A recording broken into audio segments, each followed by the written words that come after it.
Hello, my name is Jordan Hess, and I hold a master's degree from the University of Texas at Dallas. Today, we are going to be looking at an animal model of major depressive disorder called chronic social defeat stress, in which you have a larger animal bullying a smaller animal, and we're going to take a look and see the two phenotypes that arise from this are the stress susceptible and resilient phenotypes, and the stress susceptible seem to exhibit a decrease in sociability, while the resilient animals seem to appear more like the controls. And in this paper, we're going to take a look at a relatively understudied component of the central nervous system called the extracellular space. And so that could be the space between two neurons, or between two glia, or between a neuron and a glia. And if we look at this image here, we can see that the researchers have highlighted this in the background, in this image that's in the background, then they've highlighted this in blue. And so the focus of this paper then is going to be looking at the connection between the immune system, the extracellular space, and behavior, and specifically the effect that stress is having on the immune system to elicit these changes. So one technique that I want us to jump into, and first let's take a look at the experimental outline. So here they have 10 days of chronic social defeat stress. So that's just going to be 10 minutes with the aggressor getting bullied for 10 minutes per day, for 10 days. And of course, they're also going to be housed next to the aggressor, where there's going to be a perforated divider, so there can be continued sensory exposure for the time between bullying sessions, and each time they're bullied, it will be with a new CD1 aggressor animal. So 24 hours after that, there'll be some social interaction testing, and 24 hours after that, they're going to apply this CyTOF technique and look at the blood and brain homogenates. And the reason for that is so they can identify these different leukocyte subpopulations. And so cytometry here is just meaning, of course, to count cells. And so some of you may be familiar with the method of fluorescence activated cell sorting, where a fluorochrome conjugated to a targeting antibody will be used. They'll shine a laser light and look at the light that's returned to determine the count of different cell populations. And so when you have a high number of markers, what can result is some fluorescent spillover, and you can also have some issues with black background fluorescence due to the natural fluorescence that some biomolecules possess. And this is an idea of how it works. So this CyTOF technique will mitigate these issues. Instead of using fluorochrome conjugated to a targeting antibody, this system uses rare metal isotopes conjugated to a targeting antibody, being important because none of these rare metal isotopes are found like naturally in biological systems. And so once the antibodies have been applied, these cells will be vaporized and passed through the mass analyzer and separated here by their masses. And this is going to indicate the time of flight, right? So how long different components of that cloud are taking to pass through the analyzer.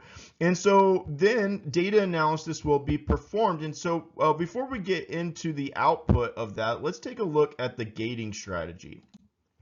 And so for those of you that are familiar with fluorescence activated cell sorting, this is going to look familiar. And so here we have a nucleic acid intercalator, meaning that it's binding to DNA and helping us to identify our nucleated cells. We have two isotopes of iridium, iridium-191 and iridium-193. Now the event length is going to help us to exclude debris and doublets, and that's just going to be how long does it take that cloud to pass through the analyzer, right? And so here is debris that's being excluded, and here are doublets at the very top of this that are being excluded. Now for the use of the rhodium, rhodium's also acting to bind to nucleic acids, but it does so more readily in cells that are dead or dying, specifically because of their compromised membranes. And so we can exclude those dead or dying cells and positively identify our viable cells. CD45 is going to act as our immune cell marker. And so here, as a note on notation, okay, so we have two metals, samarium and dysprosium. So this is the isotope, samarium-147, and this is going to be conjugated to a CD45 targeting antibody via dysprosium. And so here is an example of the output, and I want to take a moment here to draw some attention to what is meant by a cell-specific marker versus a cell-enriched marker, okay? So for a cell-specific marker, we can look at, say, LY6G. Okay, notice that this is expressed almost exclusively in neutrophils, while CD19 is expressed almost exclusively in B cells, while the marker CD44 is enriched in monocytes, but also is enriched in neutrophils and dendritic cells. And so once we have all of our data, we can apply a dimensionality reduction technique. Here, the t-distributed stochastic neighbor embedding algorithm to produce this map. And so the x variable will capture the largest amount of variance, and the y variable will capture the second largest amount of variance. Here we're looking at blood samples from the control animals. And so while this may look intimidating at first, I encourage you to take a moment to look to see if you can identify larger collections within this. For example, we have the B cell population here. Okay, we have the T cell population here, monocytes here, and so forth. And how we're going to apply this technique, right? So again, we're looking in the blood and comparing between control and susceptible animals. And so if we draw our attention here to the B cell population, what we're going to see is that there's a decrease in the B cells, and that this is most prominent in the transitional B cells. And that there is, when we look at monocytes, we see that in the LY6C high monocytes, there's an expansion of that population, and that the same is true for neutrophils. So in looking at a quantification of this, we can see that there's a general effect contributing to the idea of a spectrum for this phenotype instead of something that's binary, in that we have leukocytosis. That's an expansion of the white blood cell population, and specifically this is happening with the LY6C high monocytes and with neutrophils in terms of translatability, because here we're looking at mice, but what about humans? This is supposed to be a model for major depressive disorder in humans. And so when we look at humans that are diagnosed with this, and we look at the blood, there's increased monocyte expression in the blood as well as neutrophils. And for the monocytes, there's a correlation between the perceived stress that's being shown here. And this is a questionnaire, 14 questions that they're going to answer 0 to 4, and those answers will be summed in a very specific way where higher scores will indicate a higher perceived stress. And so the higher they perceive their stress to be, the greater the monocyte count will be in the blood. And here, where we were previously looking at blood, now we're going to be looking at brain homogeneous. So that's some minced brain. And I would ask you, what is the principal immune cell of the brain? Well, it's microglia, right? And so here, if we look at this, the largest population here, it happens to be, of course, microglia. In the population of interest here, these LY6C high monocytes are being shown to be increased in the brain homogeneous. And so we're going to go back to blood. We're looking at the blood again. They're going to do some RNA sequencing, bulk RNA sequencing of the LY6C high monocytes. And they also looked at LY6C low monocytes, and they looked at different populations of B cells and T cells. But the attention and focus of this paper is on the LY6C high monocytes. And so here, let's take a look at the amount of data contained in this Venn diagram and how to read it. So we have our upregulated genes, our downregulated genes, and the genes that are upregulated in both the susceptible and resilient animals, and the genes that are downregulated in both the susceptible and resilient animals. Okay, and so if we want to look at the total number of differentially expressed genes in the susceptible versus control mice, 785, how do we get that number, right? Well, we're going to say, let's say 284 plus 87, that's the total number of upregulated genes in the susceptible versus control animals, and then 307 plus 107, that's the total number of downregulated genes in the susceptible versus control animals. We add those two numbers together, that's where we get that 785. Now, so we have our gene count data, right? And that's going to be in the Excel spreadsheet. And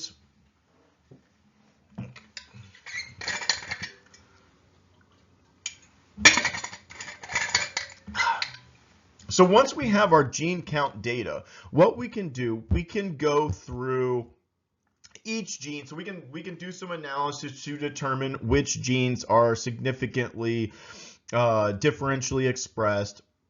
And we could go through, these genes and, gene CY23 and gene AB21, and we could say, well, what does this gene do? Well, what do these genes do together? Okay, well, that would be some tedious process to do that, or we can just reference an online database where scientists have been working on this for quite some time. And so this process is known as a gene set enrichment analysis, and we're going to take a look at what that looks like. So here we have a volcano plot, and this is going to be the downregulated genes here in blue and the upregulated genes here in red. And so the researchers looked at, the researchers looked at the 25 most significantly differentially expressed genes. And those genes just happen to be all upregulated. Of those is matrix metalloproteinase 8, which is a collagenase and has the ability to shape the extracellular space. By shaping the extracellular matrix, which is contained within the extracellular space. And here we have our enrichment analysis. And on the right-hand side, we have our gene ontology namespaces, biological processes, cellular component, and molecular function. You'll often see these abbreviated as BP, CC, and MF. And then you have the associated gene ontology terms on the left. And so within the cellular component namespace, attention is being drawn to the extracellular space gene ontology term. So as a small overview here, chronic social defeat stress is causing leukocytosis, specifically with respect to the LY6C high monocytes and neutrophils. And this is, again, as a general result of chronic social defeat stress. In other words, it's happening in both of the phenotypes. And then specifically in the susceptible animals, when the brain homogenates were examined, they observed an increased expression of LY6C high monocytes. In terms of translatability with the perceived stress scale, the researchers noticed a positive correlation, increased monocytes and increased neutrophils. And then when the bulk RNA sequencing was done from the samples from blood, comparing the susceptible to control animals, the LY6C high monocytes were showing increased MMP8 RNA being expressed. And that, of course, was associated with the cellular component gene ontology namespace relating specifically to the gene ontology term extracellular space. And so before we were looking at like those brain homogeneous, right? But we might, and that's just giving us a general idea of that, okay, in the susceptible animals, there seems to be more monocyte accumulation, but we might want to have some idea of the specific regions in which these monocytes are accumulating. And so to do that, the researchers applied a solvent-based tissue clearing method known as iDisco Plus and followed that up with light sheet imaging. And these animals that they used are these CCR2 RFP reporter mice, meaning that in this monocyte enriched gene, in the promoter of that gene, there's instructions to produce red fluorescent protein.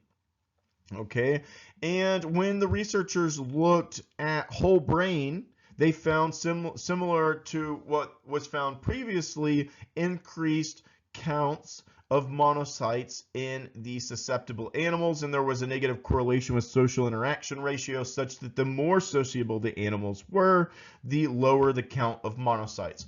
Here we have the image from the light sheet imaging with the fluorescence indicating monocyte accumulation, specifically CCR2 RFP positive monocytes. And just as the correlative analysis was done with whole brain, that can also be done with respect to specific areas, which is the purpose of this technique. And we have the most negative correlation to the least negative correlation, and most significant to least significant here. And the nucleus accumbens is the focus of this paper. And that's just building off this lab's prior work where they had identified the nucleus accumbens as a region of interest. And so here on the right, we have an anatomical reference figure. And so the nucleus accumbens is the area of interest. And so that's right here. And so this is the area that we're going to be zooming into. And when they zoom into it, these are the cells that they see positively identified. And so we talked about the correlative analysis being applied to specific regions within the brain. And when they look at the nucleus accumbens, they see a similar trend to what was observed when they looked at the whole brain, and that this was not true for the PFC. And of course, this is indicating the region-specific accumulation. And while this technique is giving us some idea that there's region-specific accumulation of monocytes in the stress-susceptible condition, what's not being indicated is, because we have to consider that the blood vessels are penetrating all throughout the brain. And because of that, it could be the case that these monocytes are accumulating in the vasculature, but not penetrating into either the perivascular space or into the brain tissue proper, the parenchyma. And so CD31, this is in the area of the nucleus accumbens, and it's very zoomed in here. So if we were to zoom out, we might be able to tell more easily that this is a blood vessel, indicated by the red fluorescence here, and the red fluorescent protein, which here is indicated in green, and also by the arrows, is going to indicate our monocytes, and which appear to be adhering to the interior of the blood vessel here. And the aquaporin 4 is an astrocyte marker and is being used to show here the astrocytic end feet along this blood vessel. And so what they were able to determine is that the monocytes are accumulating in the vasculature in the stress susceptible condition, but that this is not true for the perivascular space or the parenchyma. In other words, they're not penetrating into either of those places. And so for the method of single cell RNA sequencing, I just want to talk about this for a second because we talked about bulk RNA sequencing previously, and it's the case that for both a bulk and single cell RNA sequencing, the cells have to be collected, and you can use a fluorescence activated cell sorting to do that, or there's other techniques where this can be done magnetically. And here I want to draw some attention to this barcoding step where the cell will be encapsulated with a barcoding hydrogel bead. The researchers will apply some UV light to separate the cDNA primers, which will then capture the mRNA and reverse transcribe it, giving us a picture of the transcriptome of that cell while allowing us to maintain knowledge of which cell each transcriptome belongs to. Now, here I want to just take a pause for a second because we have another dimensionality reduction technique being used here, the uniform manifold approximation and projection, UMAP. Okay, and before we looked at the TS&E algorithm and associated maps. And so with that, previously we were looking at the CyTOF technique, and the maps were being built off the expression levels of various cell surface antigens, or those cell surface markers. And here we're using the differentially expressed genes. Okay, so the ways in which the DNA is being expressed, the transcriptome, to identify different clusters of cells or subpopulations of cells. And here specifically we're looking at the CCR2 RFP positive monocytes, hereby referred to as brain trafficking monocytes. And so for this for the susceptible animals, cluster 0 here was shown to be upregulated. And when we look at this heat map, these are the top 10 cluster defining protein coding genes. Note MMP8's at the top of the list. And just a note on how to read this, if we wanted to look at the top 10 cluster defining protein coding genes for cluster 1, we would just look at this rectangle here and then look at these top 10 genes here, and so forth for cluster 2 and for cluster 3. And so if we wanted to, say, go across here, so we could look in each cell, what is the expression level of MMP8? So each one of these very tiny rectangles here represents an individual cell, while if we wanted to look at the expression level of all these genes within a single cell, we could also take a very thin rectangle and look at that right here. Okay.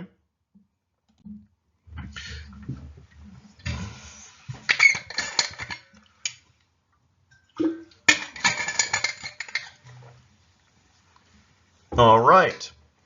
And here we're looking at upregulated genes, and we're looking at the gene ontology terms extracellular space and extracellular matrix within the cellular component namespace. And what this is within cluster 0, and when comparing the susceptible versus control conditions, what we're finding is that MMP8 is significantly upregulated. Now, importantly here, so I want to help with the reading and interpretation of these feature maps. And so if we look here to the shape of this collection of cells, we notice that the shape is very similar here. Well, in fact, it is the same, and that the shape is different here. Now, what this indicates, what this indicates is that these two populations of cells are the same, and this is a different population of cells. So these are going to be the CCR2 RFP positive brain trafficking monocytes, and these cells are going to be brain resident myeloid cells, and they are from tissue punches in the area of the nucleus accumbens. And we're looking at MMP8 expression, and remember that MMP8 was enriched in cluster 0, so we would expect greater expression here, and that's exactly what we see. And so the question of, and so the researchers had some additional data which is not shown here, which indicates, these are, mainly or likely microglia cells, and that these resident immune cells in the nucleus accumbens are not producing MMP8. That means that if they find MMP8 in the nucleus accumbens, that it's not being produced locally, internal to the nucleus accumbens. So this is very important. So in fact, so they look at the blood, they look in the blood, right, to see, okay, because when they did the bulk RNA sequencing and they looked at the LY6C high monocytes in the susceptible animals, what they found was that there was increased transcript for MMP8, but that doesn't necessarily indicate that this protein is going to be found in the blood as well. And so they looked in the blood and they did find that this protein's increased in the blood. And they found that there is a negative correlation between social interaction ratios, such that the more sociable that the animals are, the less MMP8 that there is in the blood. When they looked in the area of the nucleus accumbens, what they found is that in the susceptible animals, there was more of this protein expressed. Oh, so we're starting to build a picture here, because it's not being produced locally by the immune cells in the nucleus accumbens. And so maybe it's the case that it's coming from those monocytes and it's penetrating into the nucleus accumbens. So it seems that this could be the case, possibly. And back to in terms of translatability, when they looked at patients with major depressive disorder, they found increased MMP8 in the blood. And this showed a positive correlation with the patient's self-reported perceived stress, such that the greater the level of their perceived stress, the higher the amount of MMP8 in the blood on average. And so this is some immunohistochemistry here to show that peripherally administered recombinant matrix metalloproteinase 8 can access the parenchyma in the area of the nucleus accumbens in the susceptible animals. So 10 days of chronic social defeat stress, social interaction testing, and retroorbital injection in collection of, so retroorbital injection 24 hours after the social interaction testing, and then they're going to collect the brains 2 hours later. And so red here is indicating the blood vessel, N is neuron, staining neurons, and then we have the puncta here, the fluorescence indicating the biotin conjugated to the recombinant matrix metalloproteinase 8, and this is showing penetration into the area of the nucleus accumbens into the parenchyma, and it's really evident here if we look at this image on the right as well. We can see a large amount of fluorescence. So before, we have been looking exclusively at male mice, and I want to take a moment to talk about the female mice that they experimented on. And so for the chronic social defeat stress condition, they were able to achieve that in females using experimentally manipulated male mice, and noticed a similar increase in the blood of matrix metalloproteinase 8 in the susceptible animals. And for the chronic variable stress, I think that this is important in terms of translatability, because humans experience a vast array of different types of stress. And so to only look at one aspect like bullying, is maybe not giving us this complete picture of how well that this model translates. And so here the female mice are subjected to 21 days of stress for 1 hour per day, 100 mild foot shocks, restraint stress in this falcon tube, or this tail suspension here. And what they find is that there's an increase in MMP8 in the blood. And one point of interest here is that for this chronic variable stress condition, the animals were not separated in any way in terms of impacts on their sociability, and so which may have indicated a stronger trend had they examined that. And so here for the extracellular space changes, and specifically they're going to be referring to this as the volume fraction, the change in volume fraction. This is a transmission electron microscopy image. And so if we look between the resilient and the susceptible, if we just look as a result of chronic social defeat stress, we can see an expansion of the extracellular space due to chronic social defeat stress, and that this is most pronounced in those susceptible animals, and that's what's quantified here. And then when they look, they find a positive correlation such that it seems that it could be the case that MMP8 is related to this expansion of extracellular space. More MMP8, greater the volume fraction of extracellular space.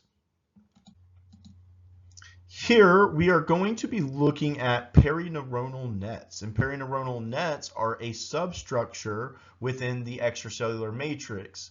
And just to reiterate, the extracellular matrix together with interstitial fluid compose the extracellular space. And notice that aggrecan, which has the ability to be degraded by MMP8, is one of many proteins that are composing this perineuronal net, and hyaluron is a thread-like protein that's holding all of this together, also known as hyaluronic acid. So when the researchers look in the area of the nucleus accumbens at the amount of aggrecan, they find decreases in the susceptible condition. And when they do a correlative analysis, they find that the more sociable the animals are, the more aggrecan that they have, and that the more MMP8 that there is, the less aggrecan that there is, which makes sense if MMP8 is degrading aggrecan. Okay, which this is showing, may be the case in this area. And here we're going to move from correlation to causation.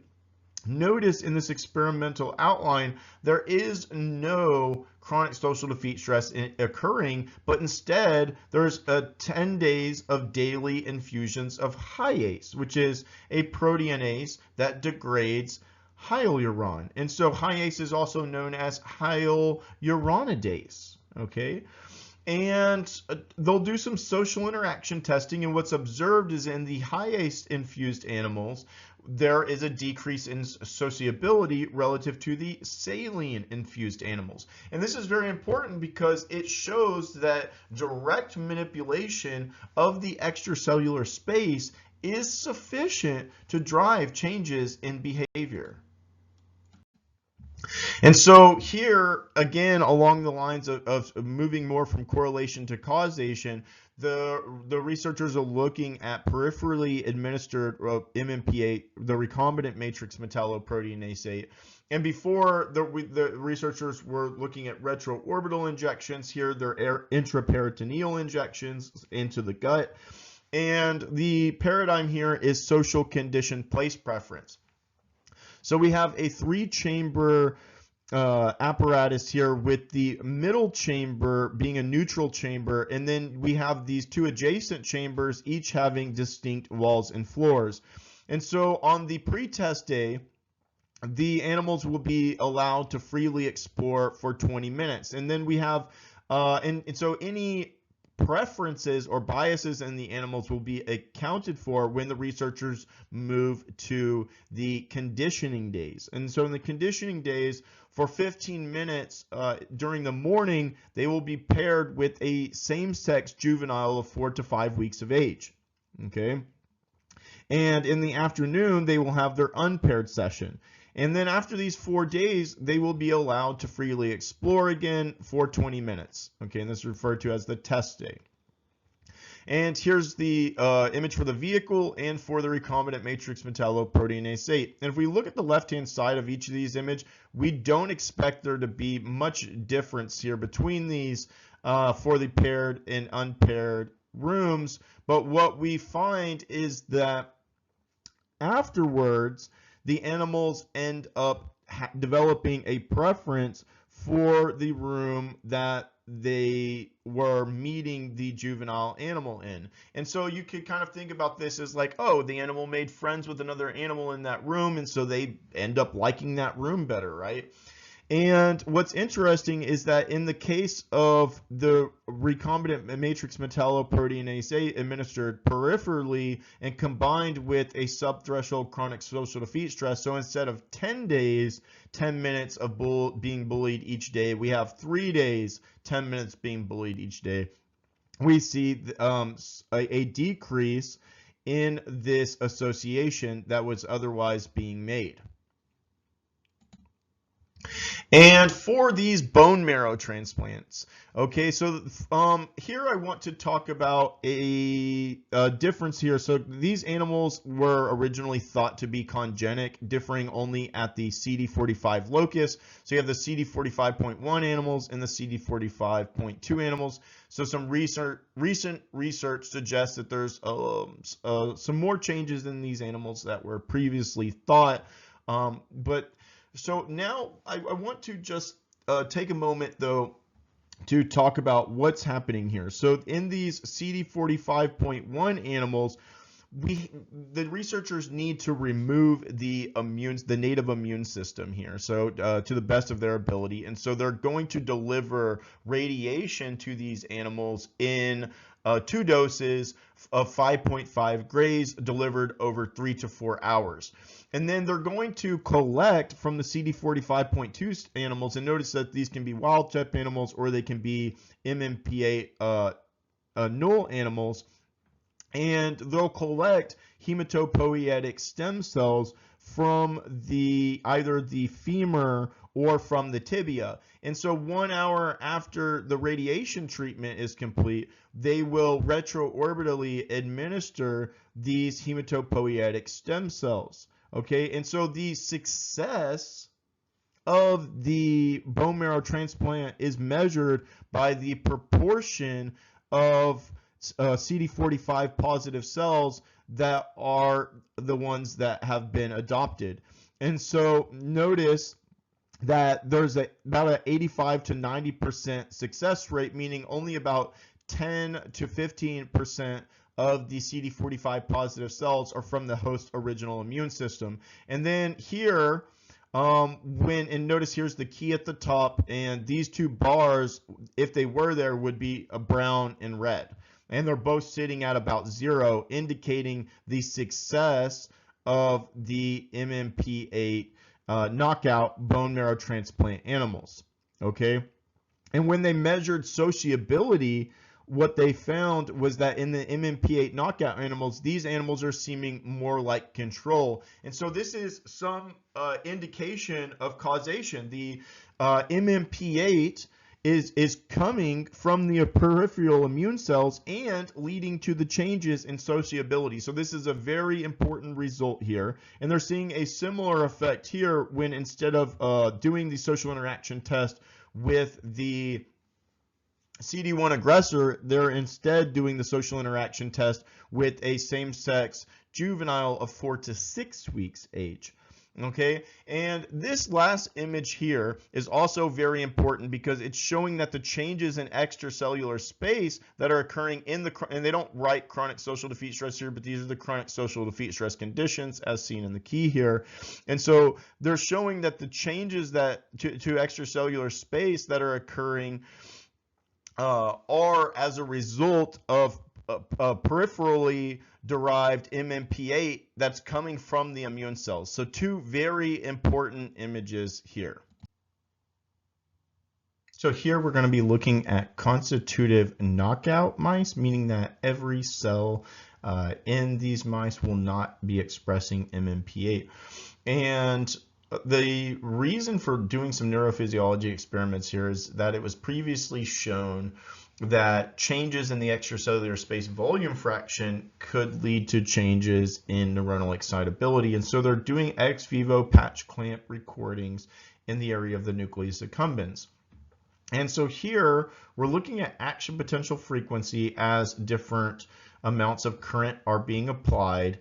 And the way that we can read this, like let's say that in the case of 200 picoamps of current being applied, there's approximately 15 action potentials that are being elicited, and these are the representative traces for when 200 picoamps are being applied. And if we were to count all these spikes here, we'd see that there's about 15 of them.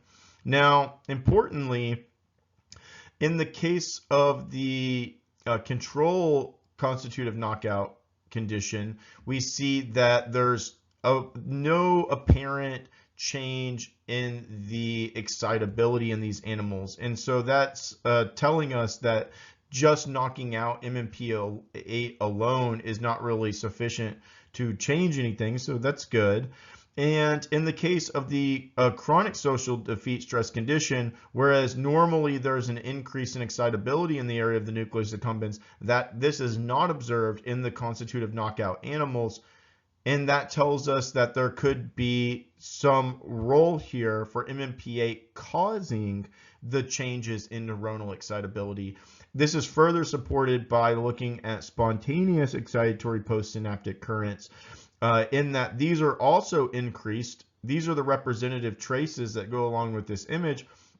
And these are increased in the chronic social defeat stress condition in the wild type animals, but this is not the case with the constitutive knockout. And so this is indicating, again, a potential causative role for these changes or specifically for the increases that are typically observed due to the increases in neuronal excitability that are typically observed in the area of the nucleus accumbens as a result of chronic social defeat stress. So in terms of future directions here, so I want to revisit the concept of a perineuronal net. And so some of you may have heard about critical periods. So we're going to talk about plasticity and specifically the closure of the critical periods. And so just as a reminder, so classically, critical periods are discussed in terms of the monocular deprivation studies. When you have a newborn animal, if you cover up one of the eyes for a prolonged period, the animal will become blind in that eye. And then if they have one good eye, okay, and one bad eye, and you put a patch over the good eye, what will happen is that the vision will balance out in the two eyes. But this won't be true in adults. And specifically, if I put a patch over my eye, even if it's for a prolonged time, I won't become blind in that eye. And you may have heard about certain medications like fluoxetine, otherwise known as Prozac, given chronically over a period of 6 months, having some ability to reopen the critical period in the visual cortex. And so what was found is that if they modify the extracellular matrix, it's specifically the perineuronal nets in the extracellular matrix, that this can have some effect on promoting plasticity in that region, so to partially reopen the window some. And there's other critical periods of interest as well. The critical period for learning perfect pitch, or, as I believe may be the case, the critical period for learning multiplication tables and additions tables, and that this, may be evidenced by the deficits acquired during the COVID period that may not be able to, where these individuals may not be able to later learn this material later on in life, despite how much effort that they may put into learning it. And so here is specifically in the area of the nucleus accumbens, so the hoax dye is going to stain for nuclear material here, and this here is a parvalbumin expressing GABAergic interneuron. And so the researchers defined two different types of perineuronal nets, one of them being diffuse, okay, and then we have this dense perineuronal net here. And they also showed that modification of the perineuronal net in specific ways could lead to specific behavioral outcomes. And so for that reason, it might be of interest to kind of look at how this perineuronal net is shaped as a result of chronic social defeat stress, and to look at how, again, modification of this perineuronal net in very specific ways leads to very specific behavioral outcomes. And perhaps most importantly, if in some cases, which it seems to be the case, that the perineuronal nets are associated with the closure of critical windows, and we see perineuronal nets in the nucleus accumbens, we might ask the question, are there any critical periods being associated with the nucleus accumbens? So interesting here for the reason that we have two seemingly unrelated concepts. We have the chronic social defeat stress as a model of major depressive disorder, and we have critical periods, and specifically the closure of critical periods associated with perineuronal nets. And so it's interesting that there's some potential overlap between these two concepts. Okay, and previously the researchers had put some of this lab had put some focus on IL-6, and so this is Dr. Carolyn Menard's from Dr. Carolyn Menard's paper, where she looked at IL-6 protein levels in the blood following chronic social defeat stress and found elevations in the stress susceptible condition and also elevations in the area of the nucleus accumbens. Some immunohistochemistry here where we have nuclear material, blood vessels, and the IL-6 conjugated to biotin, okay, here being identified by an antibody for biotin conjugated to a fluorophore, demonstrating penetration of peripherally administered IL-6, and it was retroorbitally administered into the parenchyma in the area of the nucleus accumbens. And so here in this paper, it looks like the results are inconclusive, okay? And the reason that I am bringing this up at all is because of this paper here, which when they looked in breast cancer cells, they saw a potential relationship between MMP8 and IL-6 and IL-8. And so to ask the question of like, are these two pathways related, I think is an important question to ask moving forward. And so in conclusion, and thank you to all who have stayed for the full duration of this presentation. Just as some overview here of what's happening. So there was that general effect of leukocytosis, meaning an expansion of white blood cells due to chronic social defeat stress. And specifically, this was occurring with respect to LY6C high monocytes as well as neutrophils. And then in the susceptible animals, there was an upregulation of MMP8, and through some steps here in this paper, they have shown that it's likely the case that the immune cell upregulation and then the subsequent increase in the production of MMP8 leads to, MMP8 getting into the area of the nucleus accumbens, following those immune cells accumulating in specific regions of the brain. And what they're hinting at here, this is from their previous paper from Dr. Carolyn Menard, which suggested that in the stress susceptible animals that there may be disruption of the tight junction protein claudin 5, so disruption of the blood-brain barrier, and they're showing that as a potential mechanism for entry of MMP8 into the parenchyma. And so once that MMP8 gets into this area, it is shaping the extracellular space by degrading proteins like aggrecan, which seems that it could potentially be the case that that's a protein that's being affected here. And that's is leading to an increase in the extracellular space volume fraction. And that this change in the extracellular volume fraction is associated with increased neuronal excitability in terms of an increased action potential frequency, as well as an increase in excitatory postsynaptic currents, spontaneous excitatory postsynaptic currents.